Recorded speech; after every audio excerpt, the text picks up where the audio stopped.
Wah, pedonku.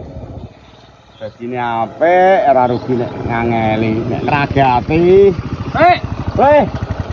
Iya, pariem betul iki. Iya. Nek cocok regane. Njaluk pira, Lek? 10, Mas.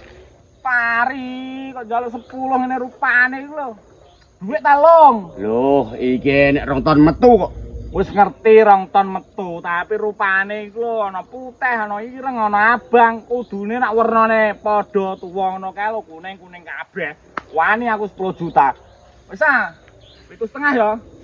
Alah, ora oleh. 7,5. Kae mbok takokno bakul liyane ra ngarah ana sing wani. 7,5. Ora oleh. Ngene wis, ngene. Genepno 8 juta. Ngono. Iya, nek Deal ya. wani. Deal ya. Wani. Wani ya 8 juta ya. Yo. Oke. Oke. Sesuk ya duwe. Yo, gampang nek duit. Iya. Bos. Aku de barang pari. Bos. Oh, rupane kuning-kuning wis Mending ora, Bos. Mening jan istimewa barange. Bos. Tenan. Ya wis tak tilikane sik, Bos. Ya sak ngene lho kok tiliki. Kowe ndak percaya karo aku no. Oh, iya siap. Aku njaluk rega 11 juta.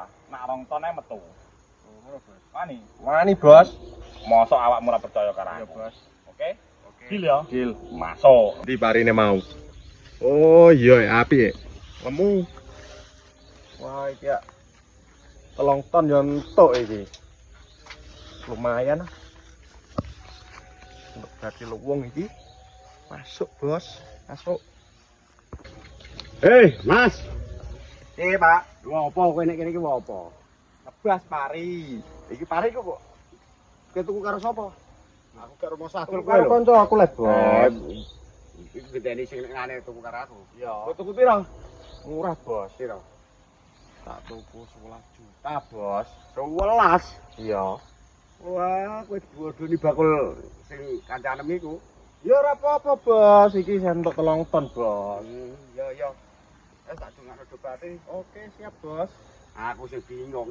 Kena 3 juta bakul Bakul gua.